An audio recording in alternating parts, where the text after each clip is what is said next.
하늘을 향해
부르신 곳에서 나는 예배하네. 어떤 상황에도 나는 예배하네.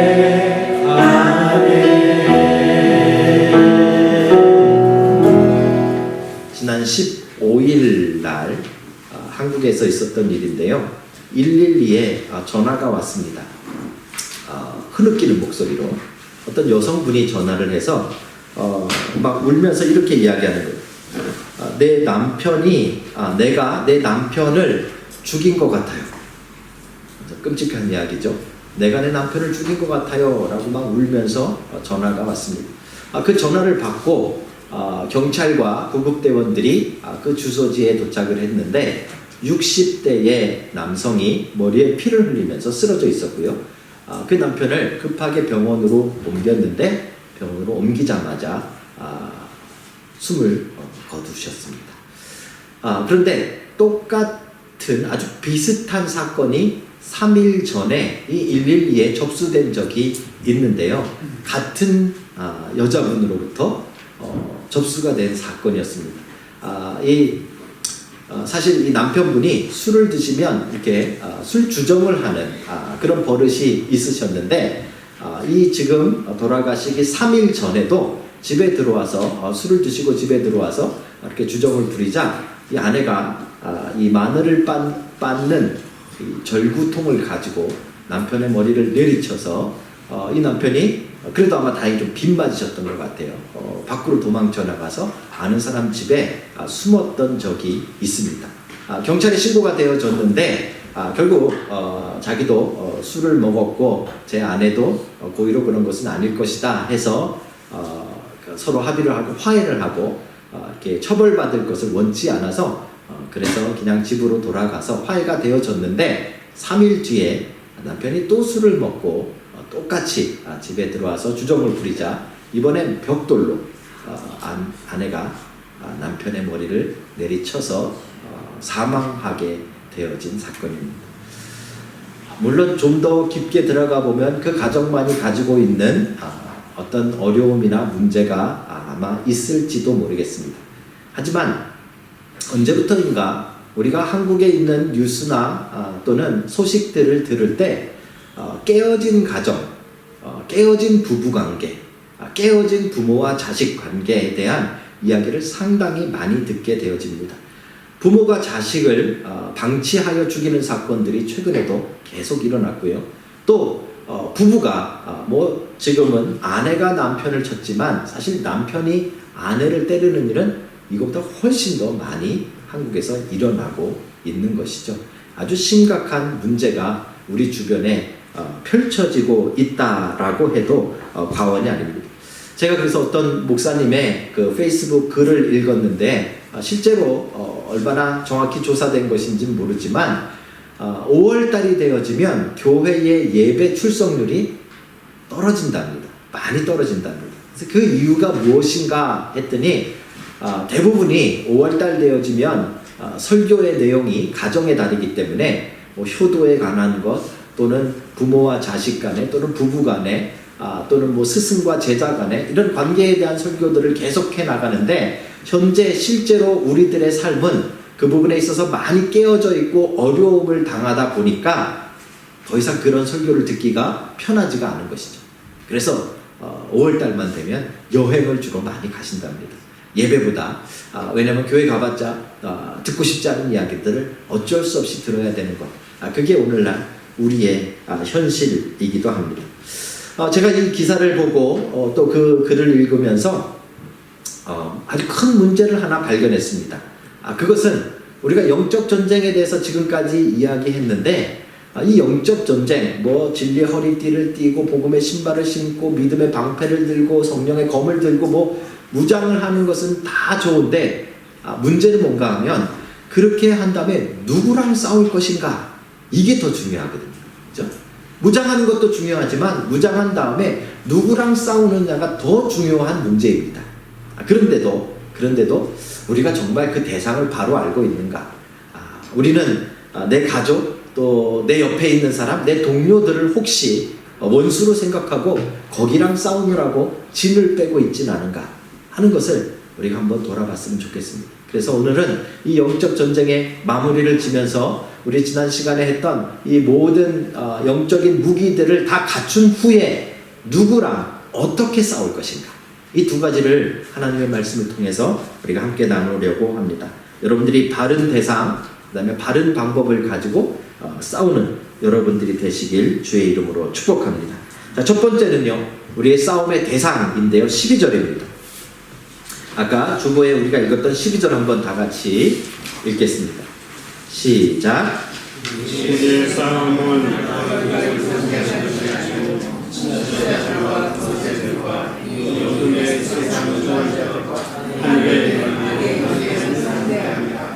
아멘. 제가 고등학교 다닐 때인데요. 제 집에 제가 혼자 있는데 이렇게 반지하 연립이었습니다. 그래서 철문으로 이렇게 딱 되어져 있는, 한국에 이렇게 연립이나 아파트들 대부분 문이 쇠로 돼 있잖아요. 그 안에 있는데 누가 뚝뚝뚝뚝 두들기더라고요. 그래서 누구세요? 라고 그랬는데 답이 없는 거예요. 뭐 이렇게 무슨 소리는 나는데 누구라고 답은 제대로 안 들리는 거죠. 그럼 지금 같으면 절대로 여러분 그렇게 누군지 모르면 열어주면 안 됩니다. 지금 같으면 저도 아마 안 열었을 것 같아요. 근데 그때 이제 제가 세상 무서울 것이 없는 고등학생이었으니까 물론 팍 열었습니다. 철문을. 그랬더니 스님이, 잘생기신 스님이 목탁을 들고 이렇게 탁탁탁탁 치시면서 그분이 이제 찾아오셨는데, 그러니까 그 이제 시주라고 그러나요? 이렇게 돌아다니시면서 이렇게 돈이나 아니면은 이렇게 쌀을 이렇게 받아 가시는 그런 일을 하시는 스님이셨습니다. 그래서 우리 집에 오신 거예요. 근데 사실 저는 그때 이렇게 정말 쌀을 조금 드리고 싶었어요. 저희 집 돈은 없어도 쌀은 있었으니까. 그래서 쌀을 조금 드리려고 잠깐만 계시라고 하고 쌀을 드리려고 가려고 그랬는데, 생각해보니까 저희 아버지가 목사고 저도 교회 다니는데 이렇게 그거는 이야기는 하고 드려야 될 것 같더라고, 그죠? 무턱대고 드리는 것보다. 그래서 가다가 근데 저는요 교회 다니거든요 라고 얘기했는데, 교회라는 단어를 딱 듣더니 이분이 그냥 뭐 볼 것도 없이 갑자기 얼굴색이 싹 변하시면서 뒤를 확 돌아서셔서 그냥 가버리시는 거예요. 난 쌀 드리려고 그랬는데 그냥 가버리시더라고요. 너무나 깜짝 놀랐어요. 이게 오늘날 한국에서는요 특이하게도 다른 나라에서는 안 그래요. 근데 한국에서는 기독교에 반대 그러면 불교라고 생각하세요. 그죠? 불교도 반대 그럼 기독교라고 생각하고, 그래서 서로 원수같이 이렇게 지내려고 하는 그런 생각이 우리 안에 있는 거죠. 기독교에 반대면 뭐 사입이라든지 아니면 이단이라든지 뭐 이렇게 가야 되는데, 기독교에 반대 그럼 무조건 불교 이렇게 생각하는 거죠. 이런 생각들이 우리에게 되게 많습니다. 여러분, 영적 전쟁은 목사님들하고 스님들하고 머리끄댕이 잡고 싸우는 게 영적 전쟁이 아닙니다. 이 목사님들하고 스님들하고 머리끄댕이 잡고 싸우면 누가 이기겠습니까?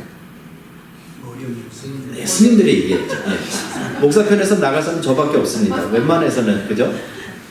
그런 것이 영적 전쟁이 아닙니다. 그런데 우리는 자꾸 영적 전쟁하면 그런 뭐 스님 또는 무슨 뭐 불교 이런 것이라고 우리가 생각하는 거죠. 실제로요, 우리 선교단체 중에 하나였는데 선교 준비하면서 절에를 갔어요. 절에 가셔서 절에 탑 있잖아요, 그죠? 그 탑을 뺑글뺑글 돌면서 땅밟기 기도를 한 거예요. 그러면서 거기서 서가지고 이거 무너지게, 이 세력을 하나님 무너지게 해주십시오. 그리고 막 기도를 한 거죠. 나중에 이게 막 기사화되고 해가지고 선교단체에서 사과도 하고 그랬습니다. 이게 우리의 머릿속에 언제부터인가 이 영적 전쟁이라고 생각하면 눈에 보이는 불교 또는 무슨 뭐 무슬림 이런 다른 종교들과의 전쟁만 자꾸 생각하시는, 여기 큰 오해가 있을 수 있습니다. 그렇죠? 또요, 어떤 집사님이 저에게 오래전에 기도 부탁을 하셨어요. 근데 그분이 이렇게 기도 부탁을 하셨어요. 목사님, 제가 일하는데 저 빼놓고 다 안 믿는 사람들이에요. 근데 그 사람들이 저를 얼마나 힘들게 하는지 몰라요. 이거 완전 영적 전쟁입니다, 목사님. 목사님, 그 사람들 좀 다 망하게 기도해 주세요. 이렇게 생각하는 거죠. 같이 일하는 직장 동료들인데 나는 교회를 다니고 다른 사람들은 교회를 안 다녀요. 넌 크리스찬들이에요. 그러니까 이 사람들은 원수인 거예요. 그래서 이 사람들이 좀 망하도록 기도해달래요. 그 사람 망하면 본인도 직장을 잃을 가능성이 굉장히 높은데도 그렇게 이야기하더라고요. 그죠? 이 우리가 가지고 있는 아주 상당히 큰 오해 중에 하나입니다. 그래서 그렇게 기도하시는 분들은 자기에게 무슨 어려움을 주는 사람이 혹시 가족이라도 영적 전쟁의 대상으로 삼아요. 이거 심각하죠, 그죠? 자기에게 어려움을 주는 사람이 직장 동료라도 내 친구라도 나에게 어려움을 조금 주면 이거 완전 영적 전쟁의 대상으로 삼는 거예요. 이런 경우들이 우리에게 굉장히 많다라는 것입니다. 근데 우리가 아까 12절을 읽었잖아요. 12절에 맨 처음에 뭐라고 이야기하는가 하면 우리들의 싸움의 대상은 혈과 육을 상대하는 것이 아니요. 이 혈과 육이라는 이 표현은 인간을 말합니다. 인간만이 가지고 있는 특별한 형태를 말합니다. 그래서 혈과 육이라는 표현은 인간을 말하는데 우리가 싸우는 싸움의 대상은 눈에 보이는 인간이 아니다 라고 단정지면서 시작하는 겁니다. 그러니 우리는 영적으로 무장하고 이제 영적 전쟁을 에베소서 6장에서 가르쳐주는 대로 싸워야 된다라고 생각하면서 자기하고 같이 살고 있는 남편을 천천히 왼수로 생각하고 그 남편과 싸우려고 두시면 잘못됐다는 말이에요. 그죠? 내 직장 동료랑 자꾸 싸우시려고 그러면 뭔가 오해가 있다는 말입니다. 우리의 영적인 전쟁의 대상은 오늘 본문에 보니까 첫째로 사람이 아니다 라고 이야기합니다. 우리가 싸워야 될 영적 전쟁의 대상은 통치자들과 권세들과 이 어둠의 세상 주관자들과 하늘에 있는 악의 영들을 상대하니라. 이게 무슨 말인가 하면 보이지 않는 악한 영들과 그 영들이 주관하고 있는 이 세상의 세력들과 우리는 싸우는 것이다. 이렇게 말하는 것이죠. 그죠? 여러분과 저의 영적 전쟁의 대상은 사람이 아닙니다. 사람이 아니고 하나님의 나라를 대적하고 복음을 대적하고 말씀을 대적하고 우리의 신앙을 대적하는 이 세상의 모든 시스템과 또 그것을 주장하고 그것을 배후에 조종하고 있는 악한 영들과의 싸움이다. 이렇게 이야기합니다. 사랑하는 성도 여러분, 이 대상을 제대로 알지 못하면 우리는 온전하게 싸울 수가 없는 것입니다. 제가 언젠가도 말씀드렸는데 안타깝게도 제가 군대를 못 갔습니다. 이유는 단 하나입니다. 다른 데 믿어주십시오. 다른 데 다 멀쩡합니다. 눈이 굉장히 많이 나빠서 이 군대를 못 가게 되어졌는데 제가 신검 받을 때 그때만 해도 막 서로 안 가려고 막 그럴 때였어요. 그래가지고 어떤 친구는 보니까 그 진단서를 막 몇 개씩을 끊어왔더라고요. 뭐 허리 디스크, 뭐 그다음에 뭐 목 디스크 뭐 이런 거 해가지고 엑스레이랑 다 찍어왔어요. 근데 이렇게 동그랗게 세워가지고 이렇게 허리 굽혀봐 하거든요. 그러면 그런 거 끊어왔으면 좀 덜 굽혀야 될 텐데 딱 저보다도 더 내려가더라고요. 그러니까 그 검사하시는 분이 막 뭐라 그러면서 넌 나보다도 더 내려가는데 무슨 디스크냐 막 이러더라고요. 그죠? 어떤 친구는 그때 간장을 먹고 오는 경우도 있어요. 간장을 마시고 오면 엑스레이 찍을 때 뭐 이렇게 뭐 꺼맣게 나온대나 뭐 그랬대요. 뭐 그런 얘기까지 돌고 있을 때예요. 그래서 절대로 한 가지 이거 품목이 아니라 한 가지 장애를 가지고 한 가지 문제를 가지고는 절대로 군대를 면제받을 수 없다. 이게 그때 이 통상적인 개념이었는데 저는 그 한 가지 때문에 다른 데 다 멀쩡하지만 눈이 안 보이는 바람에 군대를 못 가게 된 거죠. 왜 그런가 했더니요. 혹시 전쟁이 났는데 안경이 깨지면 이거는 군대에 안 간 것만 못하다는 거죠. 이 총을 들고 누구를 쏠지 모른다는 거예요. 돌아서서 우리 편을 쏠지 앞에 있는 적군을 쏠지 누구를 쏠지 모르니까 저 같은 사람은 아예 군대를 안 가는 게 낫다 그러더라고요. 제가 굉장히 거기서 영적인 교훈을 얻었습니다. 여러분 무장을 하는데 영적인 무장을 해놓으시고 상대를 모르시면 차라리 무장을 안 하시는 것만 못한 거예요. 그죠? 그 칼을 가지고 누구에게 휘두르실 겁니까? 그 영적 무기를 가지고 누구를 빼실 겁니까? 그래서 이 영적 전쟁에 있어서 우리가 뭐 진리의 허리띠, 복음의 신발, 의의 흉배, 뭐 성령의 검, 믿음의 방패 다 중요한데 더 중요한 것은 그렇게 무장한 다음에 상대를 바라봅시다. 상대는 절대로 눈에 보이는 사람이 아닙니다. 보이지 않는 영적인 세력들, 여러분의 마음을 낭망시키고 여러분의 신앙을 뒤로 끌어당기고 여러분과 다른 사람들과의 관계를 무너뜨리고자 하는 그 영적 세력들과 여러분 싸워 이기는 여러분들이 되시길 주의 이름으로 축복합니다. 이렇게 상대가 분명해지면 방법이 정해져야 돼요. 그렇죠? 근데 보십시오. 무장은 다 했어요. 근데 문제는 뭔가 하면 이 상대가 보이지 않는 상대라는 거예요. 이게 문제입니다. 눈에 보이는 상대라면 사실 이 상대하기가 쉽습니다. 남편이 원수라면 좋은 방법 가르쳐 드릴게요. 당뇨로 돌아가시게 하려면 아침마다 설탕을 한 그릇씩 밥에다 조금씩 타주시면 돼요. 나트륨 중독으로도 죽어요. 그러니까 소금도 좀 이렇게 밑에다 깔아주시면 돌아가실 수 있어요. 그죠? 남편이나 아내가 눈에 보이는 남편과 눈에 보이는 아내가 원수라면 싸우기가 쉽다는 말입니다. 그런데 진짜 어려운 것은 지금 영적 전쟁의 대상이 그 눈에 보이는 그 사람들이 아니다라고 말하고 있습니다. 그러니까 우리는 싸우는 방법도 새롭게 터득해야 되는 것이죠. 그렇죠? 쉽게 얘기하면 이제 싸움의 기술에 대한 이야기입니다. 그 이야기가 오늘 본문에 18절부터 나와 있습니다. 18절을 제가 읽어드리겠습니다. 모든 기도와 간구를 하되 항상 성령 안에서 기도하고.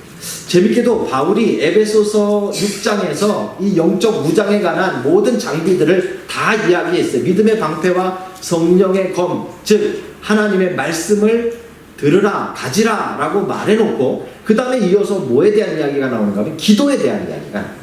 자, 그러다 보니까 많은 학자들이 이 부분을 해석할 때 어떻게 해석하는가 하면 진리의 허리띠처럼 또는 의의 흉배처럼 또는 말씀의 검처럼 기도는 또 하나의 비밀 무기다 라고 해석하는 경우들이 참 많이 있습니다. 그렇죠? 근데 제가 이 말씀을 읽다가 그게 아닐 것 같다라는 확신이 들었어요. 왜냐하면 19절, 20절 때문에 그렇습니다.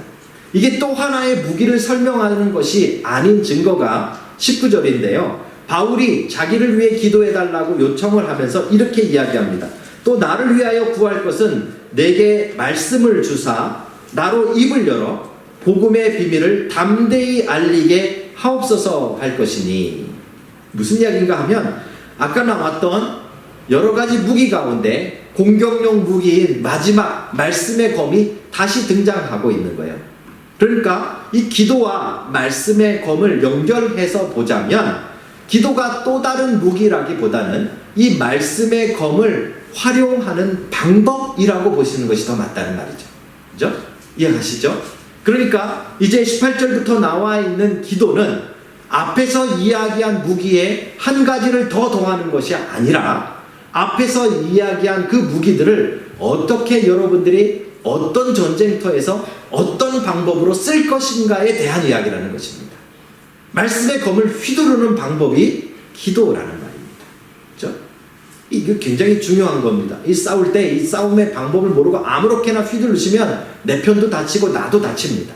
그렇죠? 칼 쓰시는 분들 있잖아요. 우리 요리하시는 분들이 있는데 요리사들이 칼 잡으면 이 타닥타닥 소리도 이쁘고 나중에 멋있는 요리가 나오잖아요. 근데 저 같은 사람이 칼 잡으면 어떻게 돼요? 맨날 반짝고 붙이고 있고 여기 다치고 저기 다치고 그러는 거예요. 그렇죠? 어떻게 휘두르느냐 이게 굉장히 중요한 것이죠. 그게 바로 뭐라고요? 기도라고 말하는 거죠.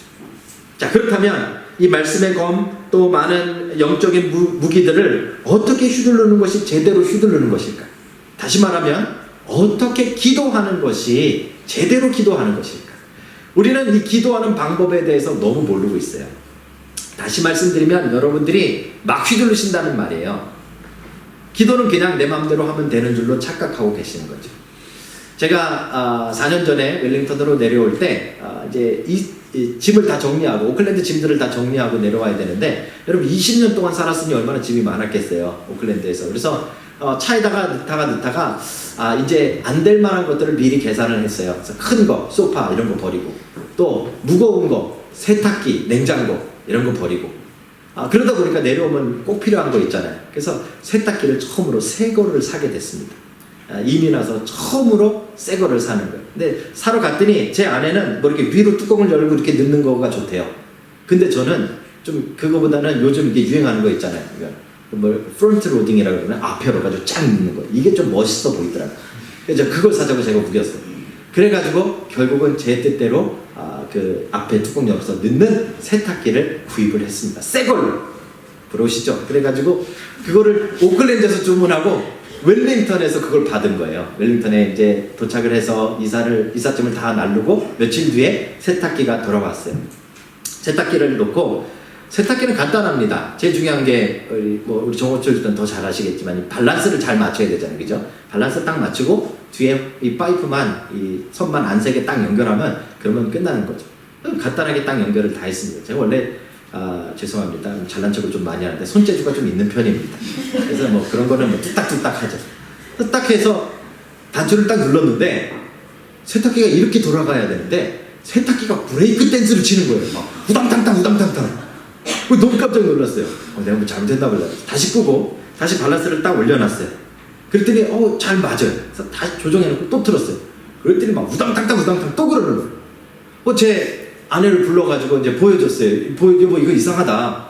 근데 다 이렇게 이거 밸런스 맞았지? 연결 다 됐지? 그럼 단추 눌렀는데 봐봐 이상하지? 그러니까 우리 집사람들 이상하대. 그래서 이 사람들이 잘못 보냈구나 해서 제가 얼른 전화했죠. 전화해가지고 회사 이름까지 얘기하겠습니다. 로엘 리밍에 전화해가지고 제가 막 따졌어요. 이게 뭐냐? 세탁기를 나 이제 평생 처음 사는 건데 그것도 내가 우겨가지고 프론트 로딩으로 샀는데 이게 이런 걸 보내주면 어떡하냐? 그랬더니 그 사람이 그러더라고요. 뒤에 보면 나사가 4개 이렇게 박혀있대요. 뒤에 4개인가 3개가 있대요. 그래서 그거를 풀르고 한번 해보래요. 그러면서 하는 얘기가 설명서에 써있대요. 그래? 그래서 알았어. 그리고 끊어가지고요. 그 나사를 3개 풀렀어요. 이게 이론적으로는요. 모르겠습니다. 기계 더 잘 아시는 분들은 뭐 어떻게 된 건지 모르겠지만 이론적으로 그까지 나사 3개 풀렀다고 이게 균형이 잡히나 그건 잘 모르겠어요. 근데 진짜 나사 3개 풀렀더니요. 돌렸더니 그냥 돌아가는 거예요. 그때 깨달았죠. 저같이 뭐라 그러나요? 손재주 좀 있다는 이 교만한 남자들은 설명서를 안 보는구나. 설명서 안 보고 지 머릿속에 있는 대로 하면 항상 문제가 생겨요. 특별히 요즘처럼 기계가 복잡해질수록 우리 설명서를 잘 봐요. 오늘날에 기도 좀 한다는 신앙인들이 설명서대로 기도하네요. 그렇죠? 기도 좀 한다는 사람들은 다 자기가 하고 싶은 대로. 그렇죠? 여러분들 오늘 확인해 보세요. 여러분들이 정말 설명서대로 기도하시는지, 성경대로 하시는지, 아니면 여러분들이 해온 대로 하시는지, 여러분 생각대로 하는지. 설명서는 뭐라고 이야기하고 있냐면요. 첫 번째로 이렇게 하래요. 18절에 항상 성령 안에서 기도하고.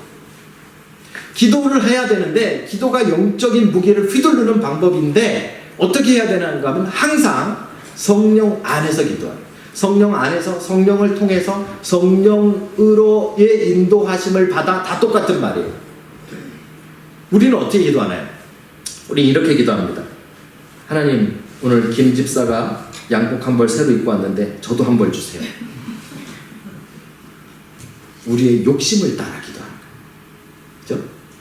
우리가 갖고 싶은 대로 기도하는 거예요. 근데 매뉴얼에 나와 있는 첫 번째는 뭔가 하면 뭐에 따라 하라고요? 성령 안에서 성령을 따라 기도하라고. 그죠? 우리가 원하는 대로 기도하는 게 답이 아니에요. 성령이 시키시는 대로 하는 기도. 그게 기도의 진짜예요. 사랑하는 성도 여러분, 매뉴얼대로 성경의 설명서대로 기도하는 여러분과 제가 되기를 주의 이름으로 축복합니다. 설명서 두 번째는 뭐라고 써있는가 하냐면요. 깨어서 기도해야 되는데 여러 성도를 위해서 구하래. 여러 성도들을 위해서 기도하래. 어떤 분이 저한테 이런 그것을 물어봤어요. 목사님 저는요 기도를 하면 열심히 기도하는데 길게 안 된대. 왜 길게 하고 싶은지는 잘 모르겠어요. 근데 길게 하고 싶은데 길게 안 된대. 자기가 작정을 하고 정말 하나님 앞에서 기도를 오래 해야지 그러고 막 기도해야 돼 혼자. 그리고 눈을 떠서 시계를 딱 봤더니 5분이 안 넘었대. 그런 경험 있으시잖아요. 그죠? 기도하고 싶은데 길게 못 하시는 분들 손 들으라고 안 할게요. 굉장히 많으실 걸로 믿습니다. 제가. 대부분 길게 안 돼요. 목사도 잘 길게 안 돼요. 비결을 가르쳐 드릴게요. 제가 그분한테. 어떻게 기도하십니까? 물어봤더니요. 기도 제목들을 이렇게 리스트를 쭉 만든대요. 하나님 오늘은 양복 한 벌 주시고 내일은 뭐 신발 한 벌 주시고 뭐를 한 주시고 뭐 주시고 뭐 주시고 뭐 주시고 청구서를 쭉 작성. 여러분 우리가 만드는 청구서 가지고는 10분을 못 넘겨요. 내 기도 제목 가지고는 10분을 못 넘긴다는 거예요. 어떻게 기도하시면 오래 기도하실 수 있는가 하면 하나님 오늘은 김 권사님 위해서 하나님 기도합니다 해서 김 권사님 기도 제목 쭉 적으시고 그죠? 하나님 그리고 뭐 우리 권 집사님 위해서 기도합니다 해서 권 집사님 위해서 쫙 기도 제목 다른 사람을 위한 기도 제목들을 가지고 기도하십니다. 30분이 금방 넘어갑니다. 성경은 우리에게 내 기도도 중요하죠. 기도와 간구라 그랬으니까 간구라는 건 필요한 것을 구하는 것이에요. 그러니까 여러분 필요한 거 구하십시오. 하나님 앞에 달라고 하십시오.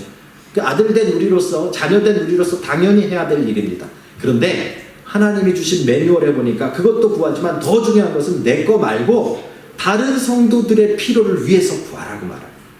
다른 성도들을 위해서 기도하라고 이야기하는 거예요. 여러 성도들을 위해서 힘써 기도하라고. 그게 매뉴얼 두 번째입니다. 여러분 그렇게 기도하고 계십니까? 그렇게 기도하는 것이 제대로 말씀의 검을 휘두르고 제대로 영적 무기를 사용하는 것입니다. 자, 우리의 잘못된 기도가 바뀌어지고 하나님이 기뻐하시는 영적 싸움들이 되시길 주의 이름으로 축복합니다. 마지막 매뉴얼인데요. 이게 좀 특이해요.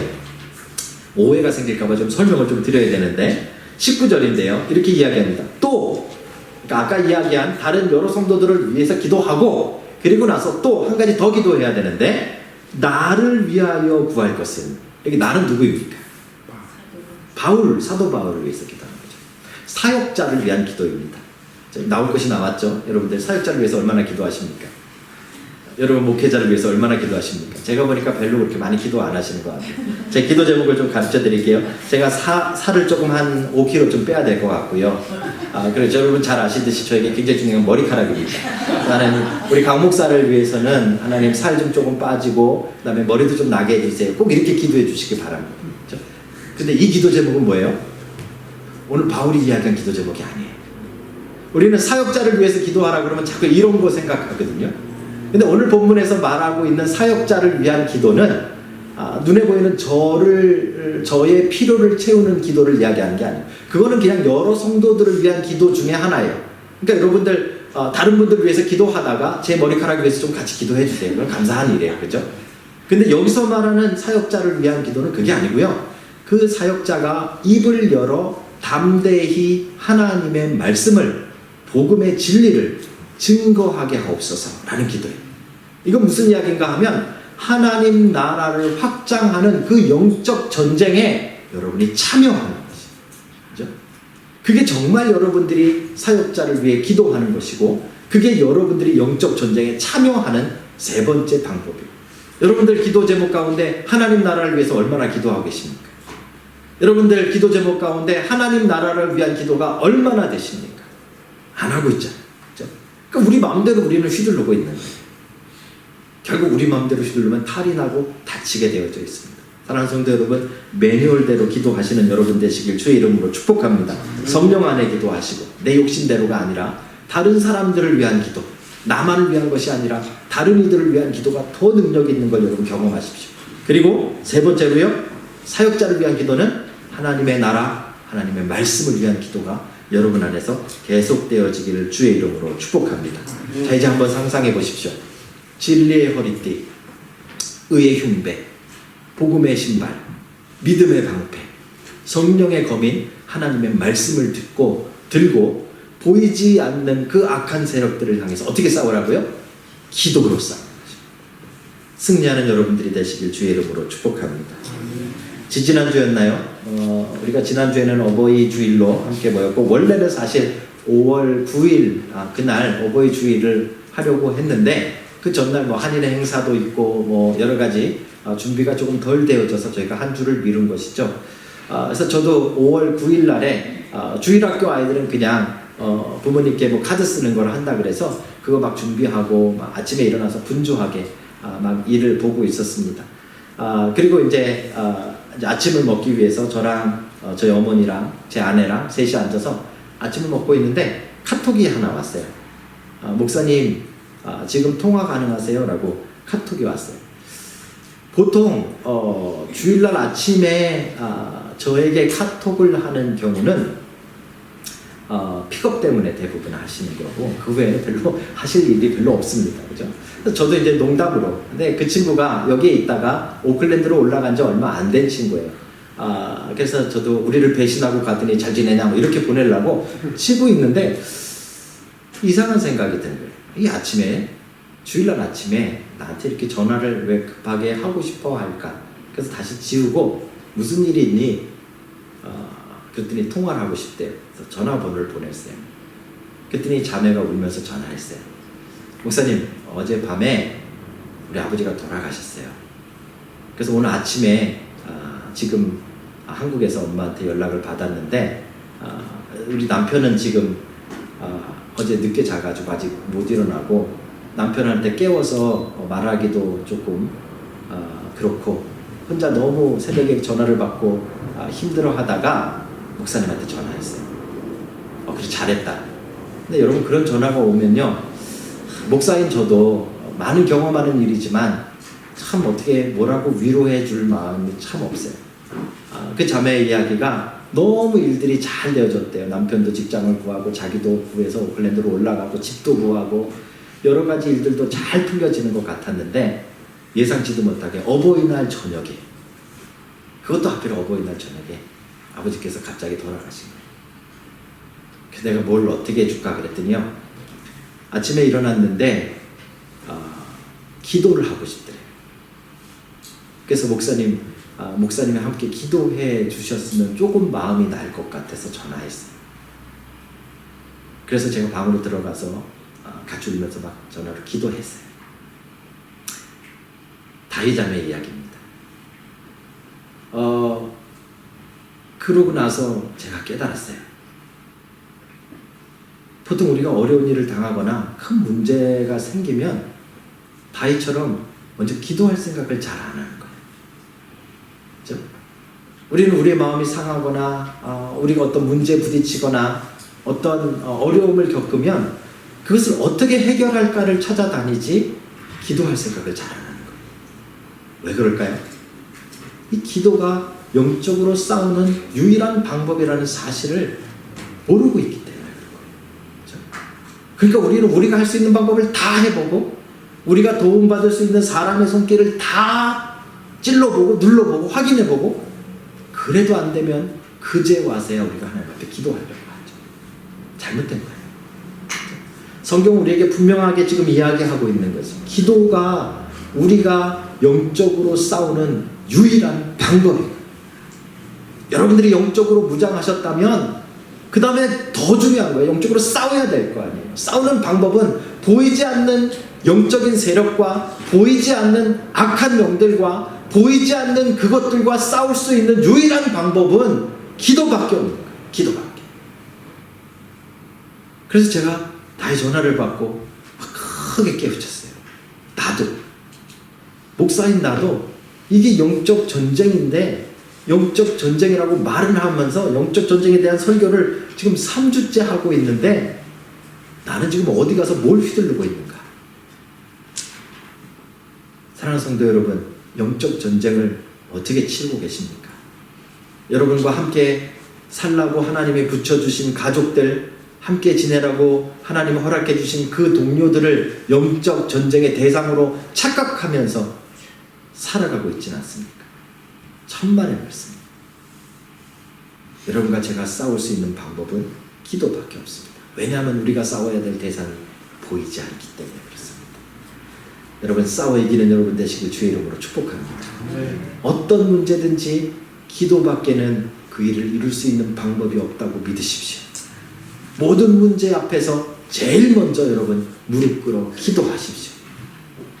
그것만이 유일하게 우리에게 주신 영적 전쟁의 싸움의 기술이요 방법입니다. 그 은혜들을 여러분 삶 가운데 누리시는 여러분과 제가 되기를 주의 이름으로 축복합니다.